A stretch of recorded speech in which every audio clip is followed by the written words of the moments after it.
Hey guys, Lonnie, real alcoholic. All right, let's get in sex inventory. Okay, the book told us, man, we're gonna look at our sex conduct, right? Where was I selfish? We're gonna put in some character defects here. Who did I hurt? Who got hurt in this situation? Did I arouse jealousy, suspicion, bitterness? We're gonna talk about those in the year. Then this last thing, what could I have done better? All right, here's where I'm gonna make this new plan and this new idea for my future sex life. So, what I've done, man, is like my teen years, okay, I started right there, and then my sex conduct, I at a young age, about 16, I had my first, like, real love, right? And then throughout the years, man, I had some one night stands, I had a lot of part timers, right?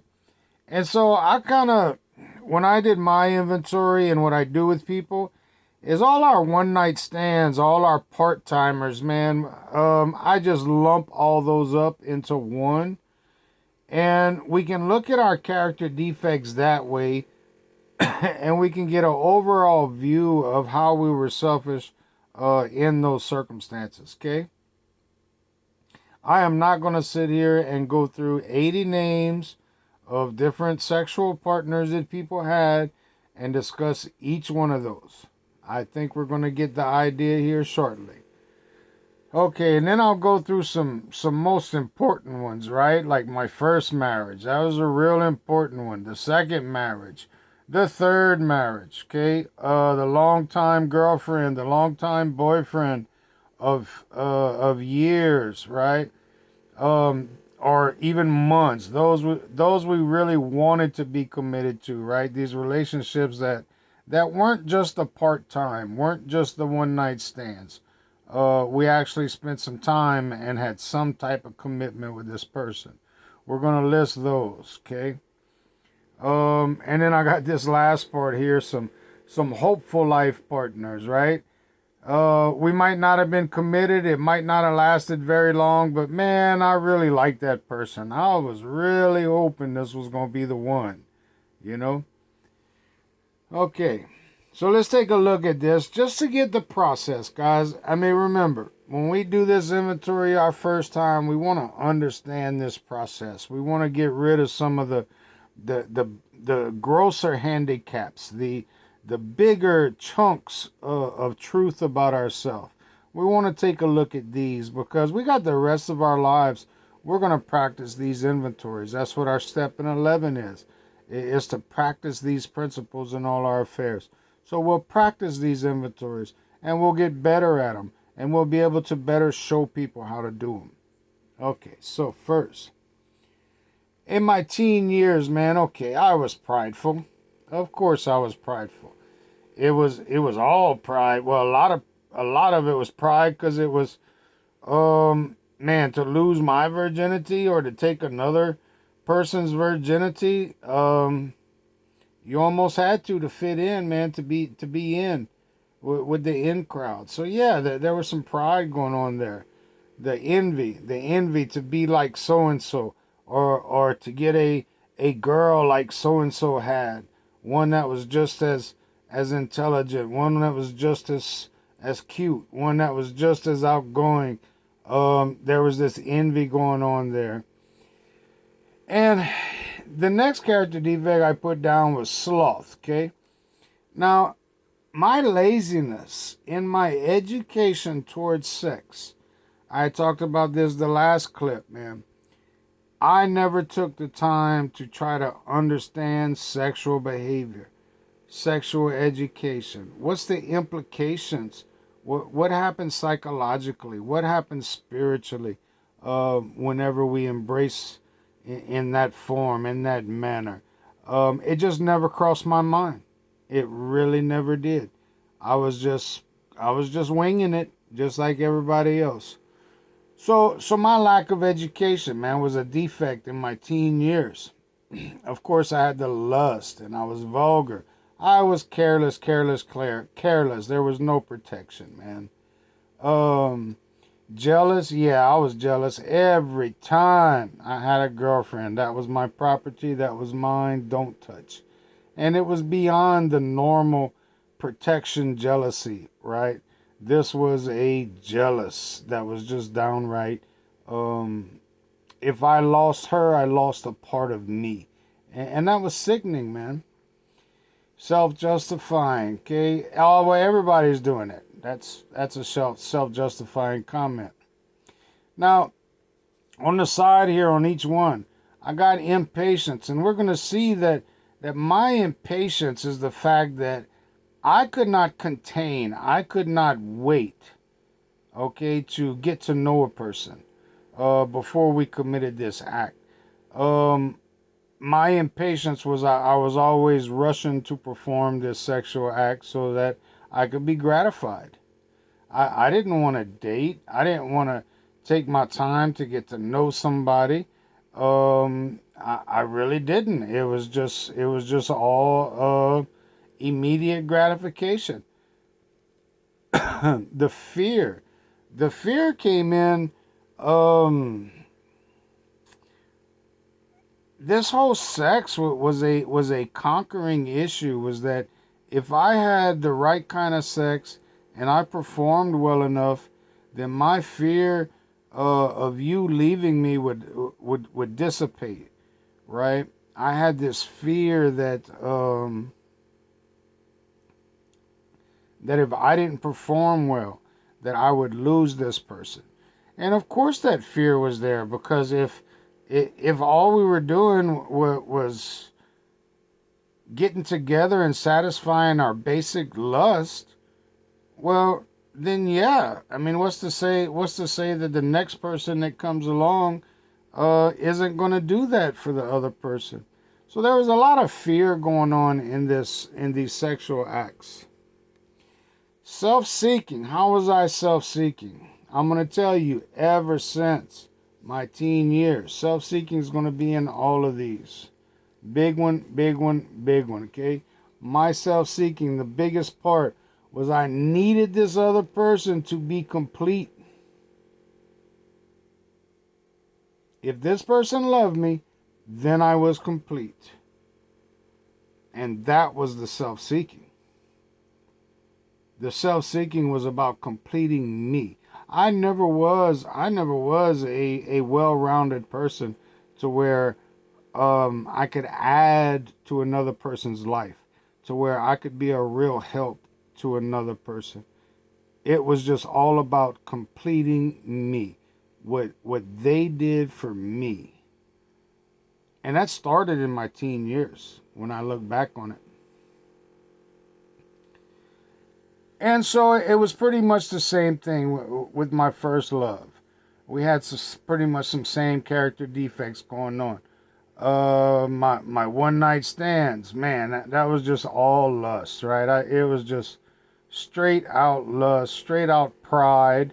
I just wanted to perform, right, and just show you how good I was. Uh, it was always insincere. There was always dishonesty in there. Either yes, we're going to see each other again, or I was dishonest with myself. I really knew that I wasn't going to stay with this person, but just for the sex, why not? There was a lot of dishonesty going on, self justification, self delusion in these one night stands, for sure. Um, of course, the lying, vulgarity, self seeking. I felt complete. Whenever I did that, I conquered, and that completed me. And it was self seeking, man. It really was. My first marriage was lustful, prideful. Same thing. I wanted to perform. If I performed well, then they wouldn't leave me. It was a conquer thing, right? It was animalistic for sure. There was some negativity. My greed, man. Maybe the person's family has some money, and the only reason I'm all up involved with this, is because there's a possibility I might be taken care of, right? So sometimes in our sexual conduct, man, we got some greed going on in there too, where we're looking for something that's going to benefit us, that we're going to get something that that we want more of, material wise.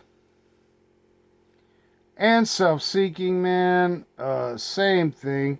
This person was going to complete me. It was all about me. It was serve me. Yes, there were times, I had this mindset where I really thought I was concerned about this other person. But doing this inventory, I really wasn't. I really wasn't concerned about these other people because of this lust. This idea that, how can I put it? If the sex stopped, I was distraught. Let's put it that way. If there was any indication that the sexual excitement was lacking, or about to lack, or something like that, I was distraught, man. And it was because that's what that relationship was based on. 99% of my relationships were based on lust, not attraction. Males and females, we have attractions. That's God given. That's not what we're talking about. Mine was based on this lust, this abnormal use. Let's call it that. This abnormal use of my sexual desires. And I was using that lust, I was using that sexual desire to complete myself. In all these situations, it wasn't to add to another person's life. It was to fill a void, this hole that I had in my soul. That just like my drinking, I was using the sex. I was using these relationships, trying to fill this hole and to complete me. Second marriage, of course, the same thing, man. I intentionally, I tell you about, intentionally wanting to get somebody pregnant. I did. I got my second wife intentionally. I got her pregnant, thinking that she wouldn't leave me. And so once again, I mean, trying to fill this void, trying to manipulate my future and my sex life. I intentionally got somebody pregnant. And that's pretty sick, man. It really is. The impatience. I didn't take the time to get to know this person. She was pregnant within, I think, 3 months after we met. And so we go through these conducts, okay? We go through our partners, and we find our selfishness in there. We go to who we hurt, on who we hurt. In the teen years, all right, my friends got hurt. Her friends got hurt. Her parents got hurt. Her sense of well-being was hurt. Myself, I hurt myself. But I hurt her. Most of the time, I hurt these other people by breaking their trust. And we can always say, we convince ourselves, we self-justify our behaviors. Even if I'm with somebody and I cheat on them, I justify it by saying, well, they don't mind. This other person doesn't mind. The one that I'm cheating with, she's okay with it. She knows that I have a partner. All right. Um, Deep down inside, psychologically, that hurts people. And I have not yet met one person that we have gone through a good inventory that has been through some of these behaviors where even though we thought we were in agreement with another person, even these one night stands, okay, we thought we were in agreement with these people that it was just nothing. Somebody, somehow, always seemed to get hurt. Okay? It breaks the trust. It breaks that connection that you have with this person when we operate in these lustful desires.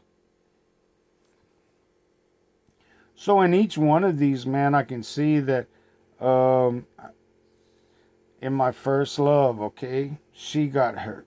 Her mom and dad got hurt because of the way I treated her. Her cousin, man, she had some strained relations with her cousin because her cousin kind of knew I wasn't quite wrapped tight, you know. I mean, I was pretty thrown off in my teen years with this first love. I was a full blown alcoholic. I was drugging. She didn't party as much as I did, but she partied a little bit. But still, her cousin knew that I was not good for her, and it hurt her cousin. Okay. Um, and of course, I hurt myself. So we're gonna go through each of these people. Who got hurt in this situation? Let's see. The second marriage, she had some kids, so the stepchildren get hurt, man.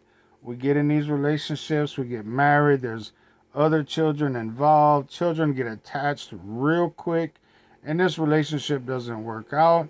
So here we are. We're destroying the trust and the stability of young people, and so when I looked at this who I hurt list, man, it became obvious that my idea, my self justification, well, if I get hurt, it's just hurting me. I used to say that with my alcohol too. But man, some other people are getting hurt with my sex conduct. Did I arouse jealousy, bitterness, suspicion? Okay, so we're going to go through these. I aroused jealousy, yes. When I was in my teen years, man, I dated around, I slept around. There was most of the time there was no real commitment. Okay, there was no real wanting to get to know anybody. It was like notches on a gun belt. Suspicion, yeah, there was suspicion, man. I was a little man whore. So who was gonna get with me where there wasn't suspicion? Bitterness, yeah, there was bitterness, man. I would dump them. Man, I was being abusive to ladies even in my high school years, right? My first love, same thing. Was there jealousy? Yes, there was jealousy. I flirted with other people. Was there suspicion? Yeah, there was suspicion. I tried to get with her sister. Was there bitterness? Yeah, there was bitterness, man. I was the type of dude I wanted sex on demand. I was abusive. So we go down the list, man, and we talk about where did I arouse some bitterness? Where did I arouse some jealousy? All right. See what I got highlighted. Oh, this fantasizing. Man, fantasizing with our partners. I think we need to watch out for that, especially if we're not quite sure where our partner's mindset is at. And sometimes our partners will play with us because they don't want to lose us, but we have to be mindful that we could possibly be damaging them and damaging their trust in us with our crazy ass fantasies, man. So so this is just a rough outline, guys, of our sex inventory, and now we're going to come to this new idea, this new plan. And I can tell you, with my sloth and my uneducation, I really had to learn the implications and the purpose, the meaning of sex. Why are we sexual as humans? Okay, what is this for? It's more than just procreation. I made the idea that I was going to be patient and I was going to get control of my lust. Just because I feel it doesn't mean I can act on it. I was going to become content with myself, be a complete person without a partner. I was going to learn some proper courtship for human relations. Okay? The animals court. They only do it for about 5 minutes, but we're humans, man. We're a little bit more intelligent than animals. So I was going to learn a courtship process. I decided that I was going to date. Before I joined spirits, I call it, before I joined with another person, I was going to investigate some modesty. What does it mean to be modest in a relationship? Married couples, what does it mean to have some modesty and still maintain some respect and some trust for your partner? I was going to be honestly concerned about their immediate desires in these relationships. In my sexual relations, man, before I get into one, I want to be self-sustaining. I want to be financially self-sustaining. I can't tell you how many relationships I had where I was just using these people, man, especially if they got a check. It didn't matter if it was a welfare check or if they had a job. Man, they were in my book, right? So I had to become self-sustaining and financially stable before I even thought about being able to be of service or to add to another person's life or well-being. Okay, romance, yes, got to keep romance in it. Not just the sex, the courtship. Married or dating for months, living together for years, married for years. I don't know how y'all want to do it, but we got to keep the romance, people. I got to take the lead in truly being concerned about their well-being, not just sexually, mentally, emotionally, physically. I have to be concerned about this person. Maintaining my own well-being in my own union with God. That's a must. I am no good to anybody else if I'm not maintaining my own well-being in my own union with God. And then the last thing the book talked about is in each situation, I want to know what is God's will. If I'm single, I want to know what God's will is. If I'm married, I want to know what God's will is. If I'm dating, I want to know what God's will is. If I no matter what my situation is, no matter what I feel my status in life is, or my particular choices of what I think should be happening in my sex life, I really want to try to seek God's will and work towards that. Ask Him to mold me. Ask Him to give me strength to be the person, a complete person that God wants me to be. And that includes my sex behavior. Well, great, guys. I know that one was quick, but like I said, these videos are just a review. Most of you guys have gone through the steps with me already. So that's it, man. We did our resentment. We did our fear. We did our sex. Awesome. 4th step is done. Next time we'll move to the 5th step. Take it easy.